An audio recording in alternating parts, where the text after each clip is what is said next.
Bem, vamos lá. Vetor ou vetores. O que é um vetor? O vetor, ele é um artifício matemático utilizado para indicar três características de grandezas físicas vetoriais. Vamos lembrar o que é uma grandeza. Grandeza é tudo aquilo que pode ser medido. O vetor, ele basicamente, então, ele vai ser representado aqui por uma setinha com uma grandeza aqui embaixo, tipo velocidade com uma grandeza e uma setinha aqui em cima. Essa setinha, ela vai nos indicar três coisas: direção, direção,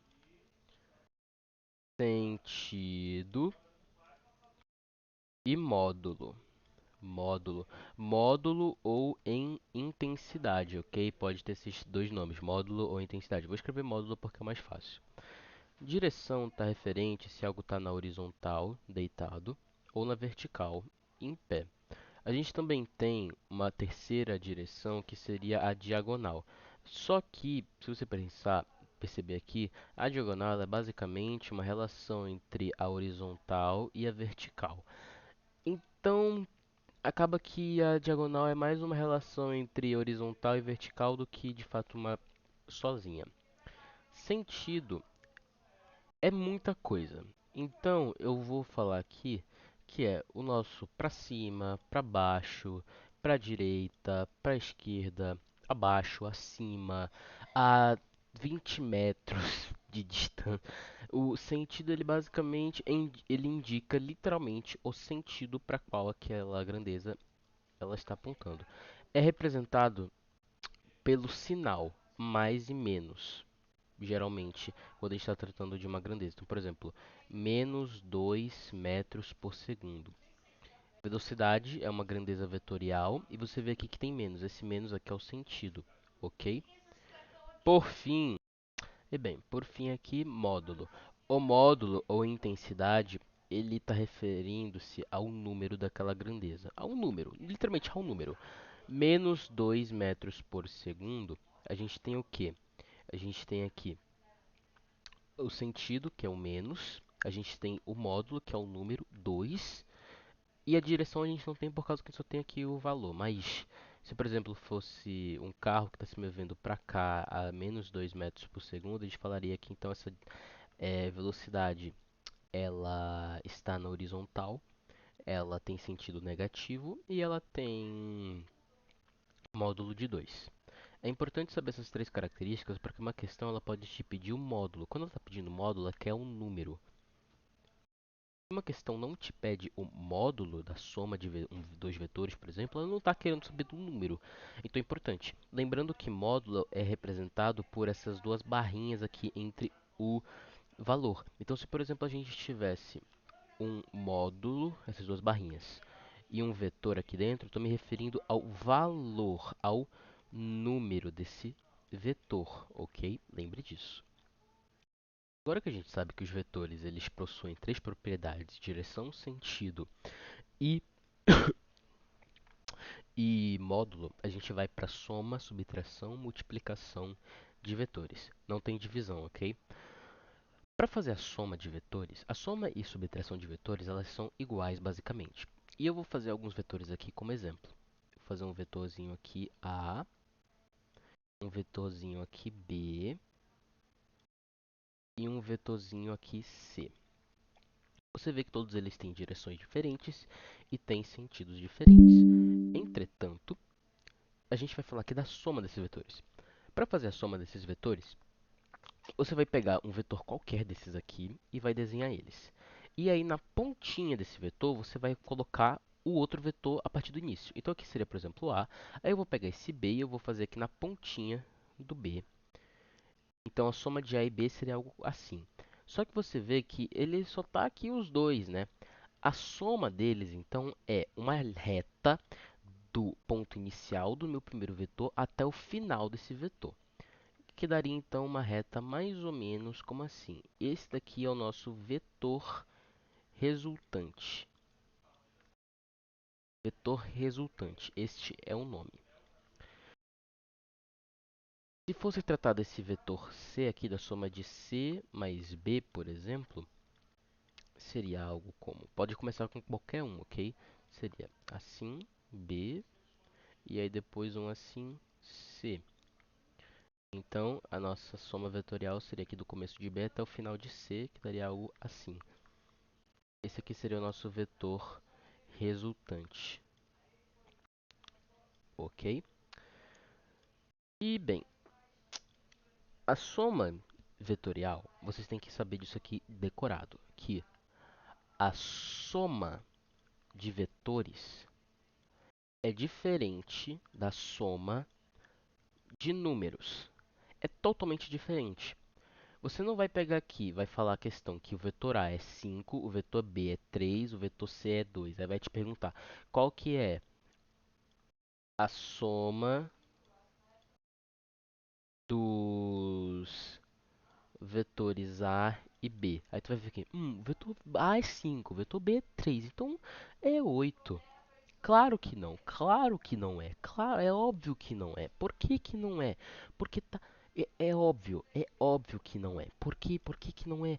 Porque não é dessa forma que faz, não é dessa forma que faz, não é soma de intensidade, isso aqui não é soma, você não vai botar os números, você vai somar. A gente vai fazer uma coisinha aqui, que você vai ter que entender duas coisas, que são ângulos e um pouco de geometria e trigonometria. E também um pouquinho de sua memória para você lembrar as formas que eu vou mostrar aqui. Vamos começar primeiramente com a montagem dessa soma de A e B. Eu já fiz ela na realidade. Você vai fazer aqui o Azinho e o Bzinho. Não vou nem escrever para a gente fazer isso aqui como se fosse na prova mesmo. Aí você vai fazer aqui, tá bom, é esse daqui. Aí você vai perceber com seus grandes olhos e maravilhosos olhos que esses dois ângulos aqui, se tem um reto e tem um acima, é claro que eles são perpendiculares e formam um ângulo de 90 graus. E se esse aqui é 5, opa, se esse aqui é 5 e esse aqui é 3, opa, percebi uma coisa. Isso daqui é uma hipotenusa. Isso daqui é igual ao nosso vetor resultante, o módulo do nosso vetor resultante vai ser igual à soma dos catetos. Aí isso aqui daria que x ao quadrado é igual a 25 mais 9. Ó, vai dar o quê? Vai dar o quê? Vai dar o quê, ó?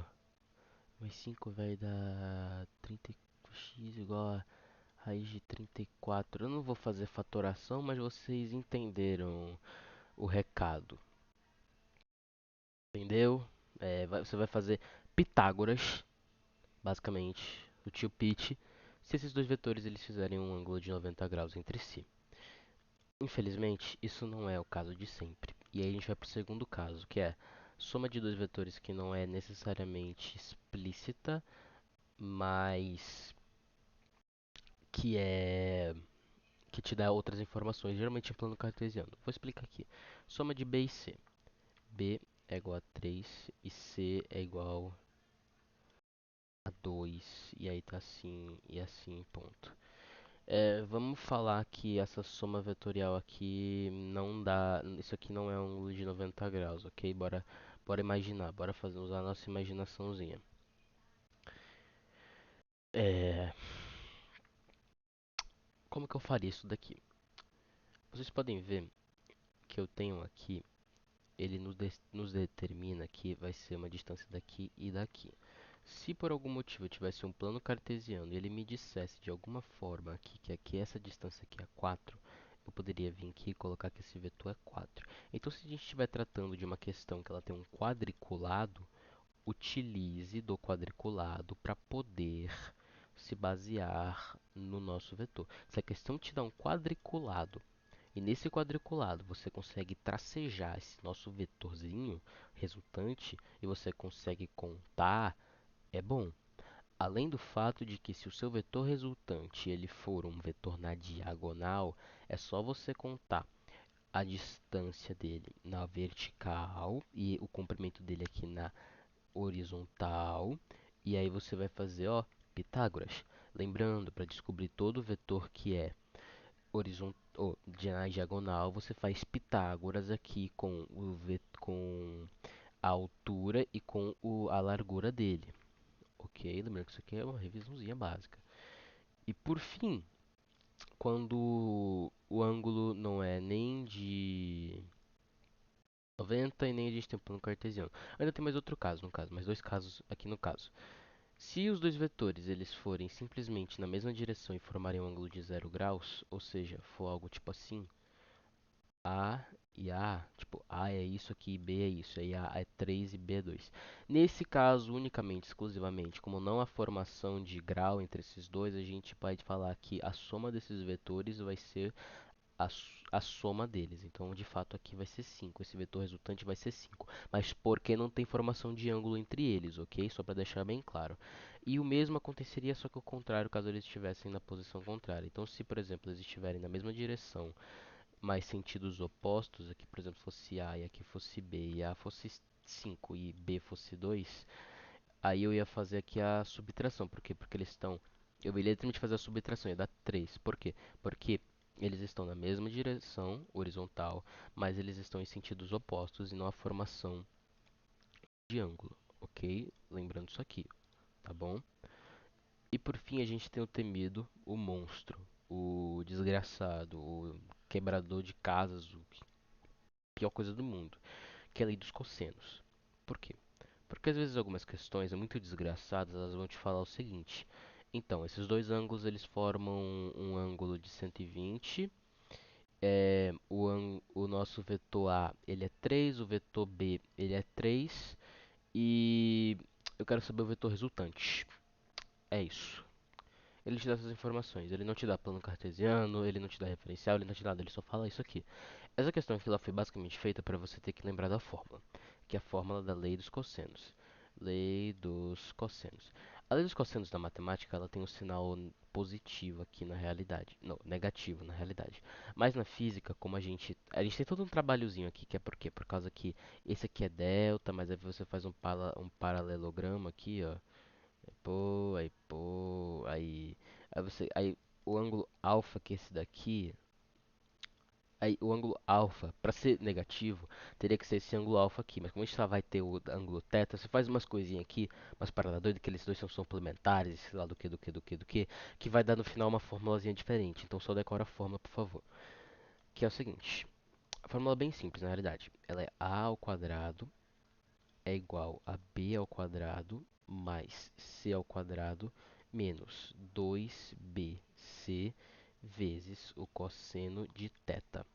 Pode parecer até muito grande, mas se você ver, é só literalmente um Pitágoras, um π, mais um produto notável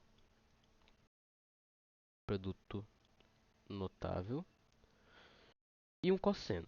Você decora nessas três partes. Π, pode se decorar. A ao quadrado, produto notável de B e C, com 2 sendo negativo, e cosseno. É isso, não é difícil. Não é difícil, não é complicado, não é complexo. É literalmente essa formulazinha daqui, ok? É literalmente essa fórmula daqui.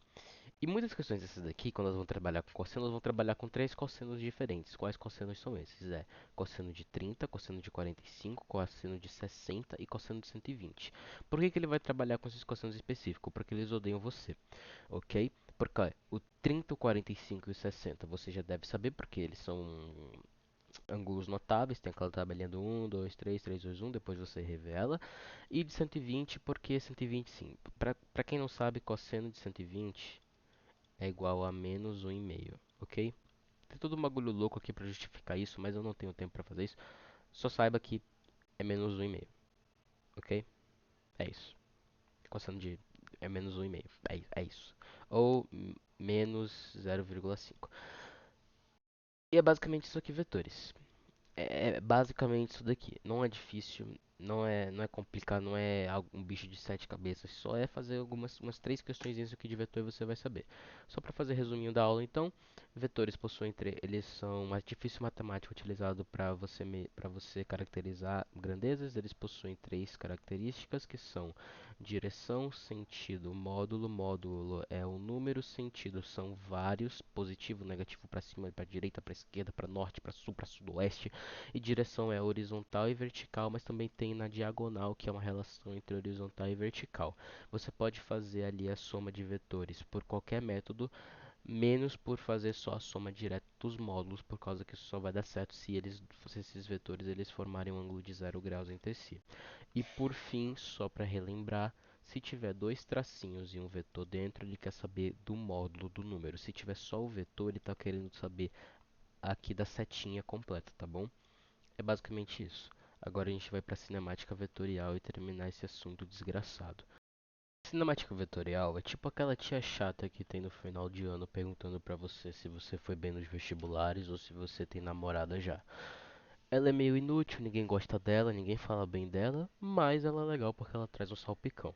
Cinemática vetorial é quase a mesma coisa. Ninguém gosta dela, ninguém gosta dela, ninguém gosta dela, mas ela é importante para conseguir compreender os movimentos que são bidimensionais, ou seja, bem, não bidimensionais, movimentos que possuem tanto variantes verticais quanto variantes horizontais. Lançamento oblíquo, lançamento oblíquo, lançamento horizontal e movimento circular uniforme. Então, cinemática vetorial é importante? É. E a única coisa que você precisa entender para entender cinemática vetorial é entender que cinemática vetorial está tratando ali do que a gente já viu várias vezes, só que agora como vetores. Vamos começar primeiramente com o mais fácil de todos, que é o vetor deslocamento. Deslocamento.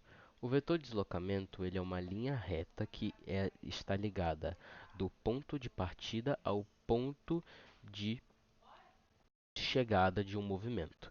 Não importa se durante esse movimento ele veio aqui pra cima, veio aqui pro lado, veio pra cá, veio pra cá, veio pra cá, aí ele veio pra cá, ele veio pra cá, ele veio pra cá, ele veio assim, aí ele chegou, aí não sei o que, aí ele veio aqui pra não, aí ele voltou, ele ficou indeciso, ele ficou aqui girando, aí ele chegou aqui no final. Ele só vai pegar o começo e o fim, e é isso. Vetor de deslocamento é uma reta que liga o começo ao fim de um movimento.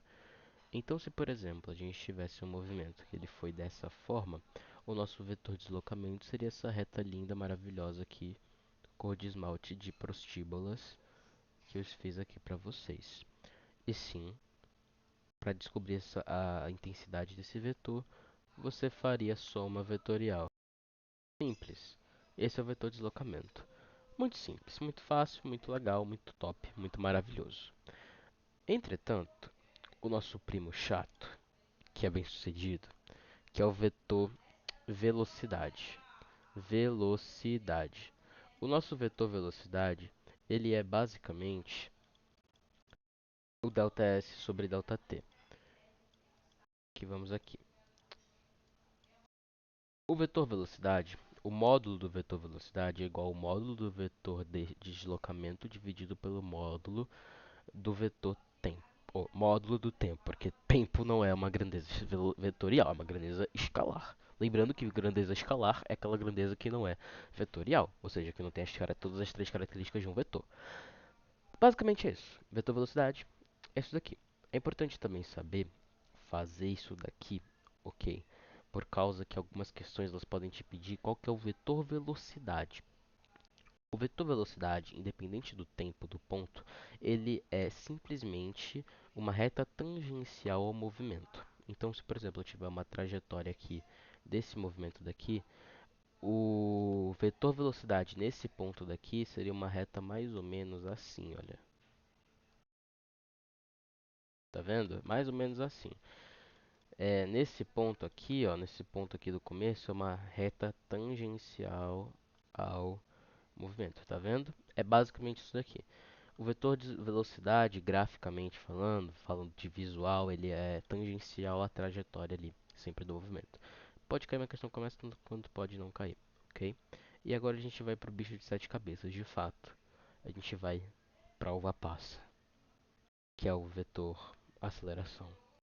O vetor aceleração ele é um pouco complicado porque o vetor aceleração ele está relacionado com dois tipos de movimento: movimentos retilíneos e movimento circular. O problema do vetor de aceleração é esse, porque, porque ele é formado por duas acelerações. Vou até escrever aqui.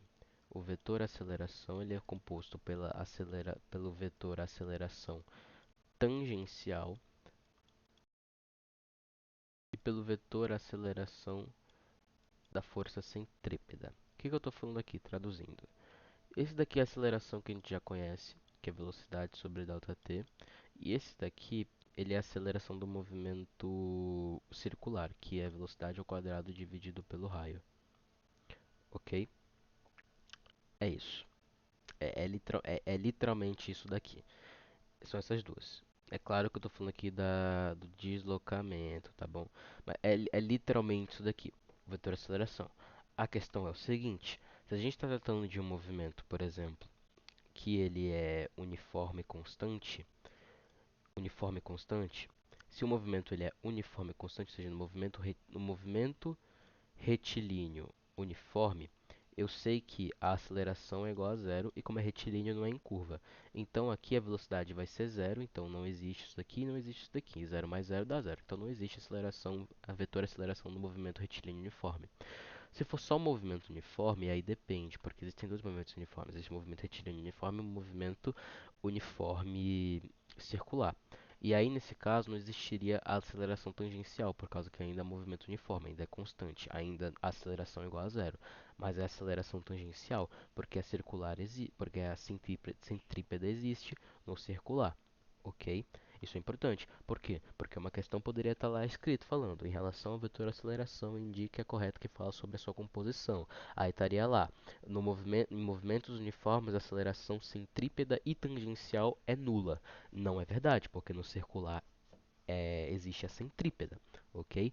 No movimento retilíneo uniformemente variado, MRUV, por exemplo, a gente tem aceleração de constante, então a nossa a aceleração tangencial existe, mas como é um movimento retilíneo, ele é reto, a gente não tem aceleração centrípeta, então isso aqui não existe. Mas se a gente muda o nosso movimento para um movimento que ele é circular, existe aceleração centrípeta, e se existe aceleração centrípeta, não quer dizer que a aceleração, nosso vetor de aceleração, vai ser diferente. E lembrando, pelo amor de Deus, de novo, lembrando, pelo amor de Deus, a soma desses dois vetores aqui não é simplesmente pegar a soma. Não é, a aceleração tangencial é 3, a aceleração centrípeta é 2, então a aceleração total vai ser 5. Não é isso, tem que fazer ainda a relação dos vetores, tem que ver qual que é o ângulo que elas formam e tudo mais. Se, por exemplo, no movimento circular, eu estou analisando um ponto aqui em que a aceleração está para cá e a nossa aceleração centrípeta está para cá, é um movimento circular. E aí ele me pergunta qual que é o vetor aceleração.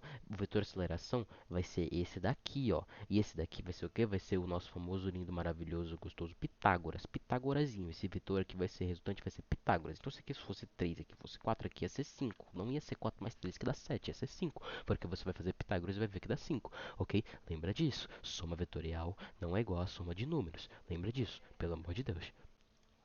E é só isso. Só isso. Maravilhoso. Esse vídeo aqui é de biologia só.